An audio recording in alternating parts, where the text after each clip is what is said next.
Boom, boom. This is Ken, everybody. Welcome back to the channel. All right, we got a little bit of Azur laying on tap today. Got a lot to cover, so let's go ahead and jump right into it. All right. So the Idolmaster event is continuing.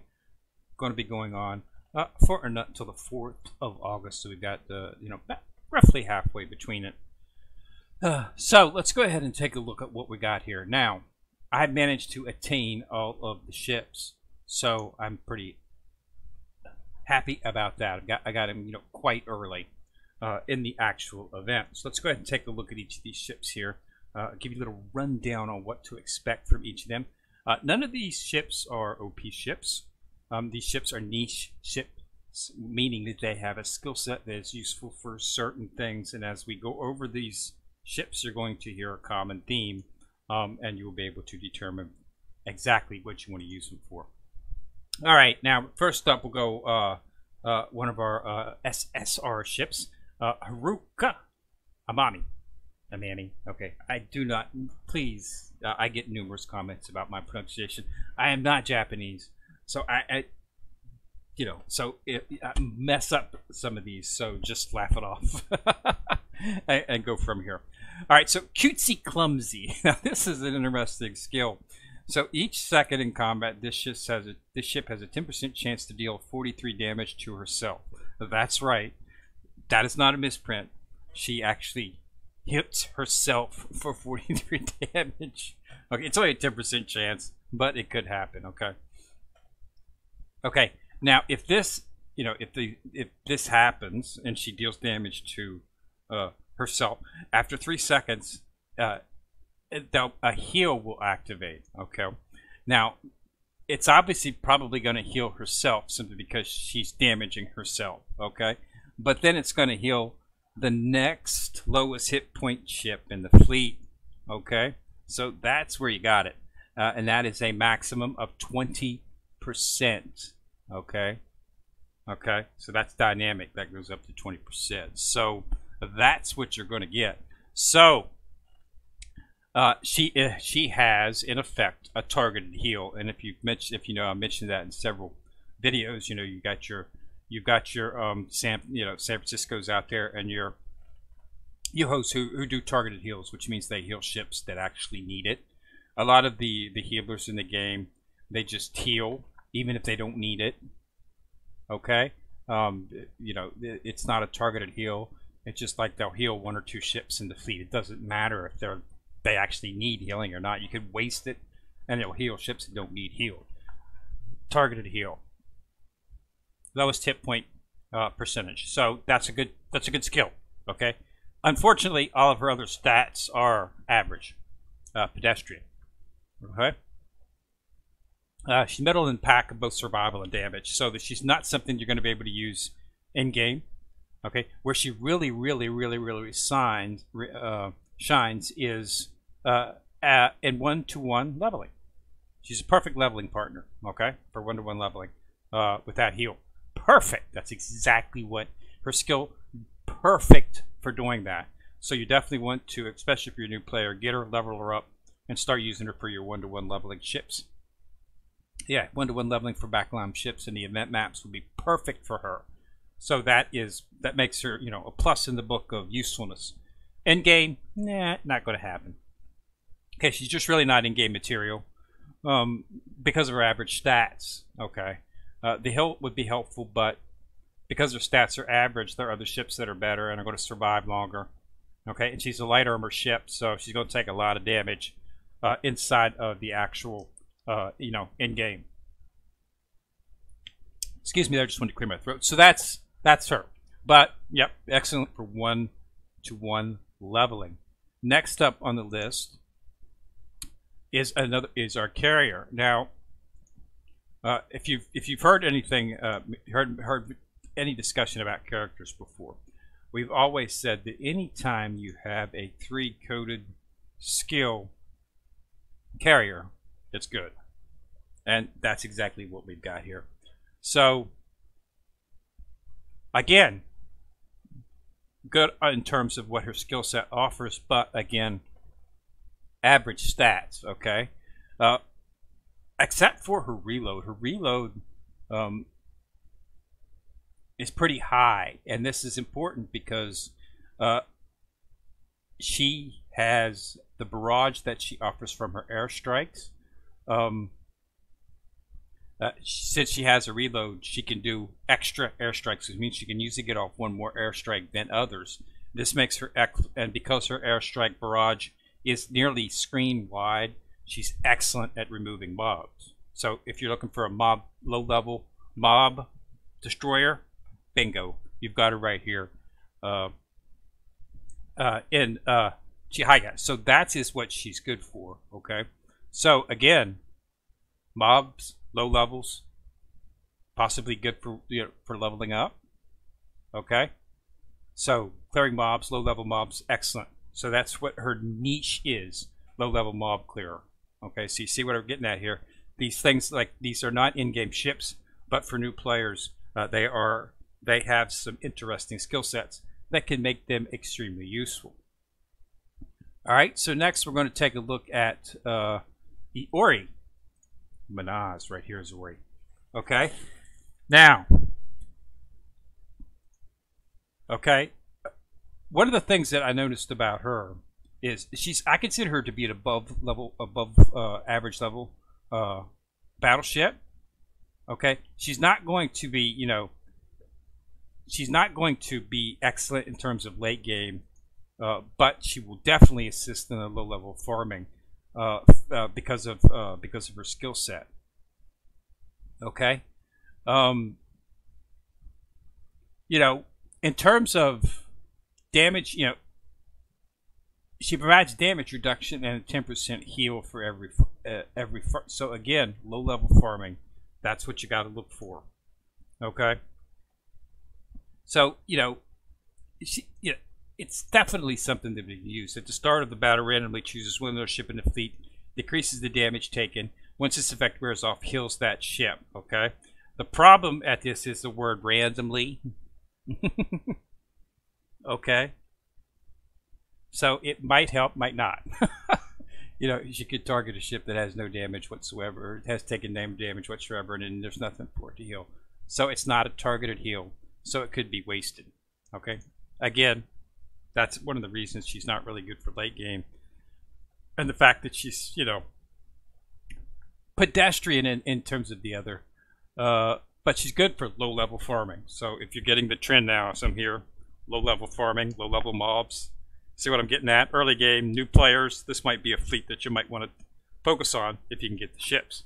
Okay? So that's the niche that we're hitting at.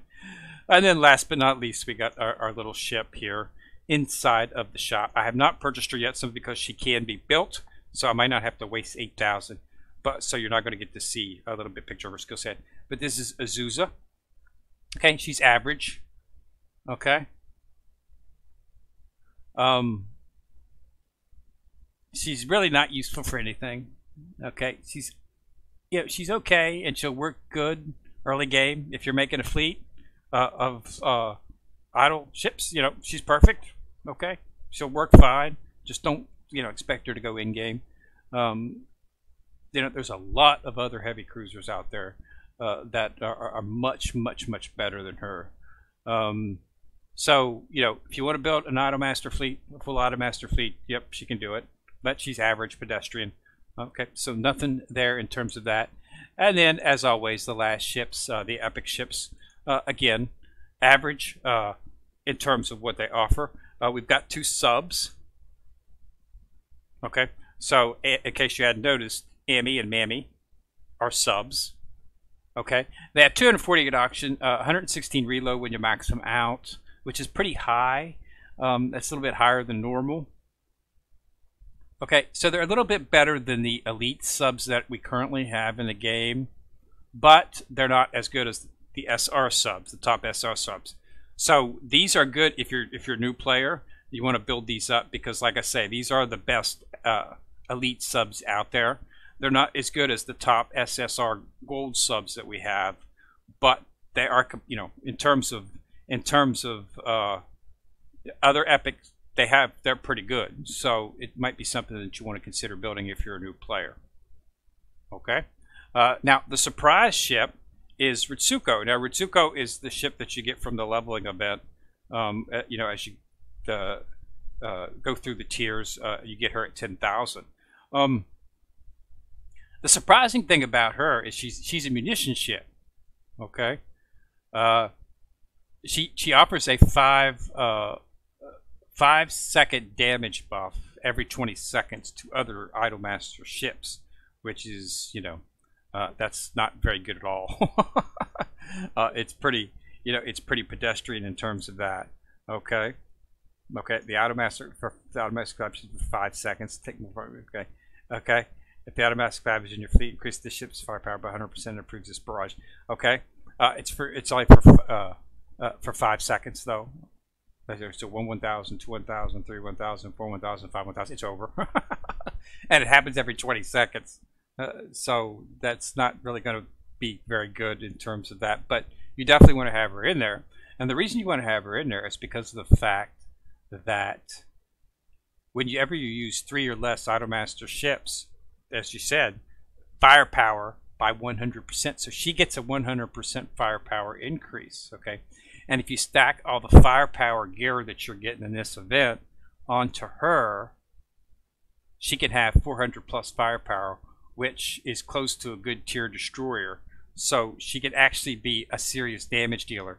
The reason there's no meta for destroyers is not because of their firepower, it's because they die fast. So their firepower is useless. Because why? Because they're light armored ships.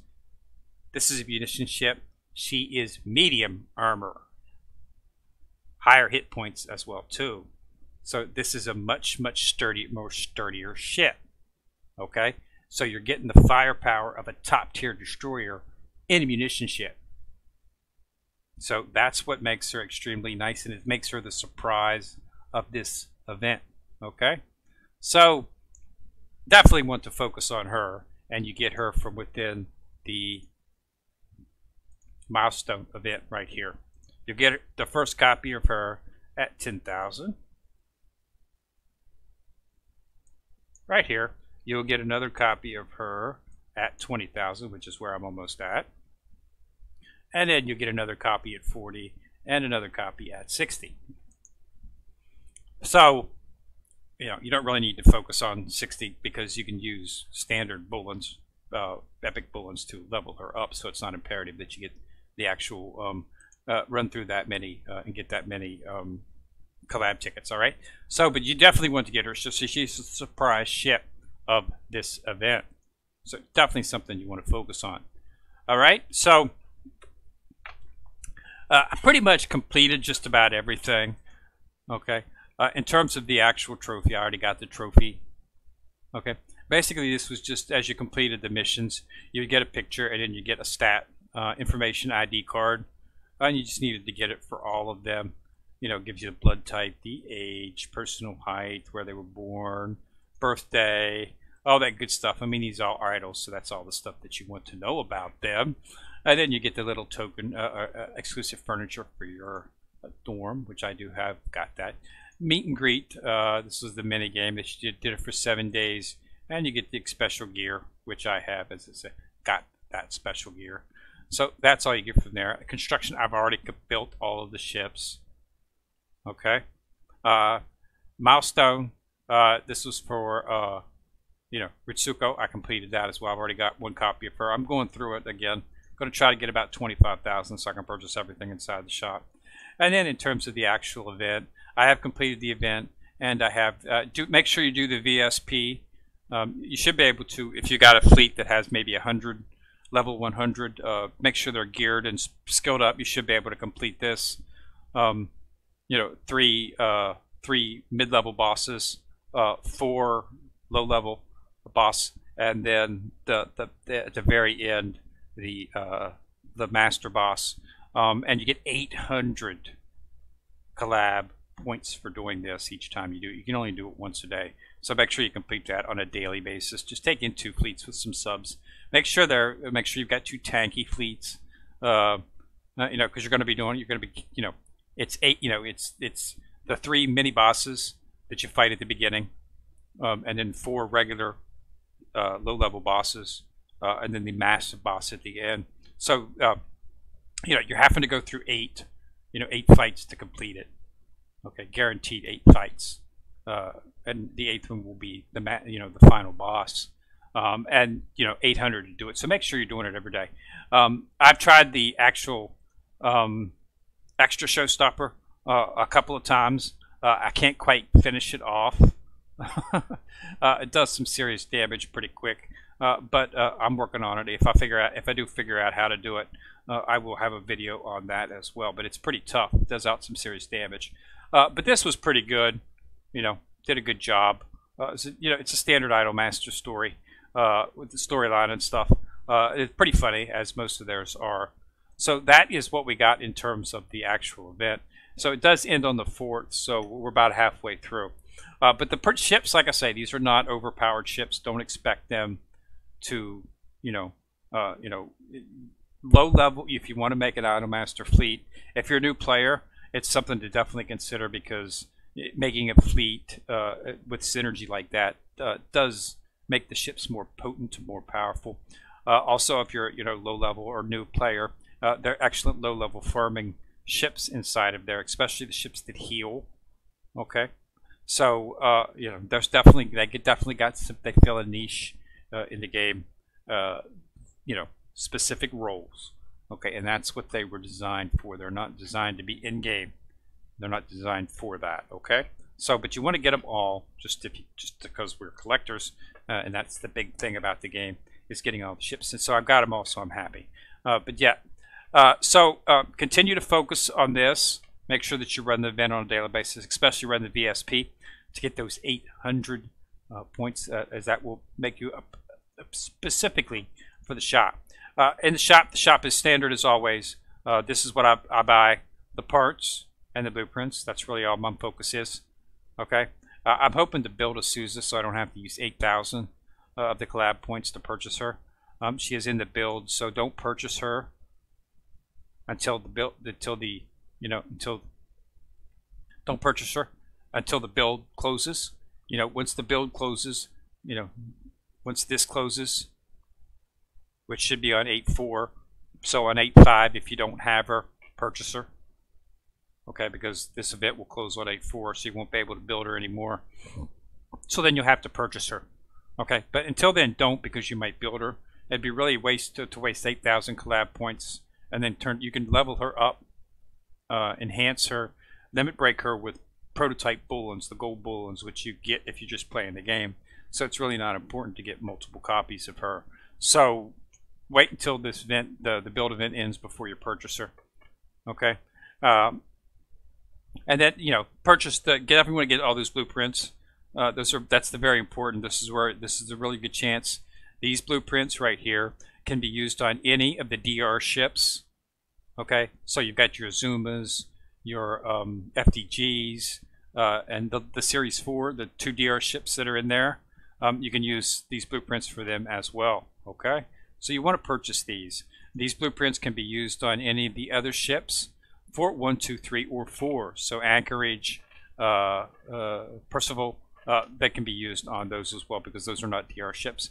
Okay, so there's it allows you to select which ship you want the blueprints to go for, so you don't have to worry about that. That's what makes them nice. So I always go for the blueprints and the parts. Okay, all right, because all this other stuff can be gotten in other ways, and it's really not important. Boxes don't matter much. I craft most of the material that I need. My gold weapons and armor and stuff, I craft those. Okay, and then you get some coals and some oil. If you got stuff left over, then maybe you can do it. But don't purchase this until 8.5, when the build event closes. All right. So where am I at? Well, I am moving along. Okay. FDG will be finished here in probably a few weeks. I'm already at 28.5. I'm like almost halfway through 28. Okay. So she should be able to complete her fairly quickly. And the reason that is going to be happen is because of the fact that we've got the 150 blueprint. Wrong stuff. Research Academy. See, now watch this event. Okay. See? Okay. I got a blueprint for her.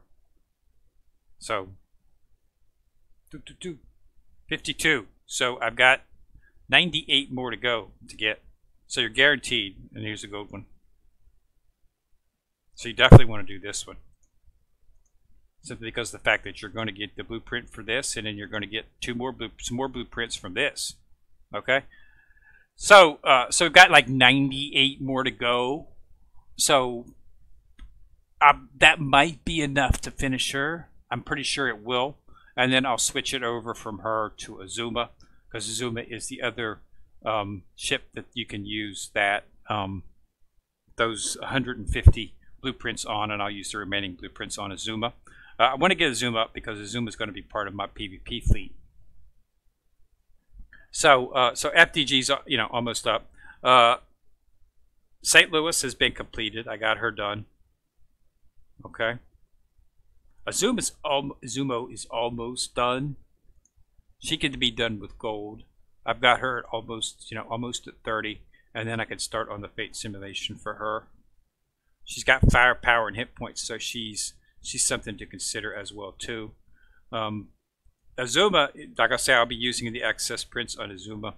I'm doing for her simply because of the fact that she's got a ton of hit points. I'm serious, she's a veritable tank. And she's frontline. That's ridiculous. You stick her on frontline. When you're finished, she has like 6,000 hit points, 7,000 hit points. I've got the VH plating on her right now.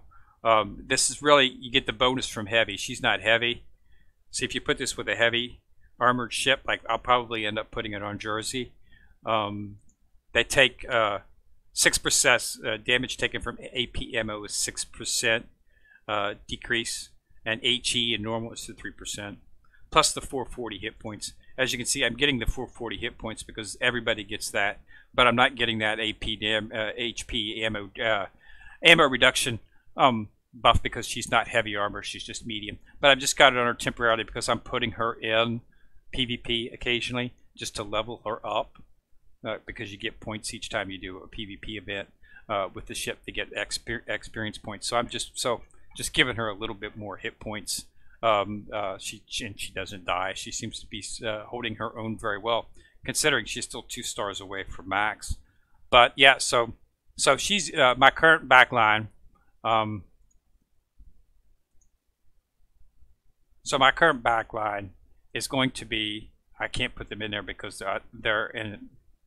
Can't put them in because they are under a thing, but my backline is going to be Jersey in the center, FDG, and Shinano on the wings. That gives me about 15.5k on my main line. Okay, frontline Vanguard is going to be Azuma. Okay, St. Louis, another tank, immensely powerful. Ever since she's a priority ship, but her fate simulation gives her a speed boost and an evasion boost, and she was already extremely tanky. Now she's even more tanky with that. So she survives, flat out survives. And then in the center, I'm probably going to focus on. I'm probably going to put Sandy there, simply because of the fact that Sandy's anti-air will help shoot down enemy aircraft, and that's very big. Enemy aircraft, carriers are pretty big in PvP because of how much damage they can do.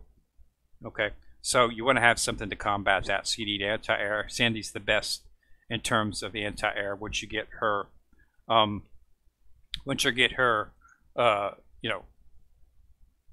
retrofit done, make sure you do that. The retrofit items that you need for her are in the shop. You no longer have to do the special events to actually get it. Right here they are. The sparkling mic. This one is for Spite to do her retrofit.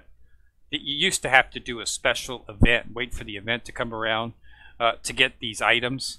So I know when I did both of them, I had to do the event to get the item. They're about several months ago. They stuck them here in the shop. So this is definitely something that you want to do. It makes both of these ships, takes them from SSR ship to UR quality ships. Okay, so that's the items for them. So I'm probably going to put her in the center. for the anti-air, and it should be a pretty good PvP team. Always remember that your Vanguard in the PvP, you should be putting extinguishers on them to counteract the burning. That is a very serious damage modifier inside of PvP. So you want to put extinguishers on them, and remember that some of the equipment that you might use within PvE, you know, different skill sets for PvP in terms of guns and things like that. So keep that in mind. But all your Vanguard ships should be equipped with an extinguisher to cancel out on the burning. All right. So yeah, so that's everything that I've got. I wanted to go over the ships. Event's going on till 8/4. So get in there and have some fun. Knock that out. Make sure you do all the events, get all the equipment, and focus on those ships. If you're a new player, or you know, got a lot of ships to level up, this is good for that 1-for-1 level farming. The ships are designed, it seems like they really designed them for that. In terms of making a fleet, you can probably get mid-game. Once you start transitioning from mid-game to sort of, you know, high in-game type, you're going to see that they don't have quite enough to do it. Okay, and you're going to get wiped. That's not surprising, okay? But use them to level up the other ships that you can use for, you know, for upper, or, you know, the upper level and in-game farming. All right. So again, that's all I got. All right. So thanks a lot for watching. Remember to subscribe. Once you've subscribed, you'll see a bell. If you click on that bell, YouTube will be kind enough to send you a notification each time I do drop a video. Also, remember to like and share the video, as that does help the channel immensely. So this is Ken Rear, coming at you from the corner, signing out.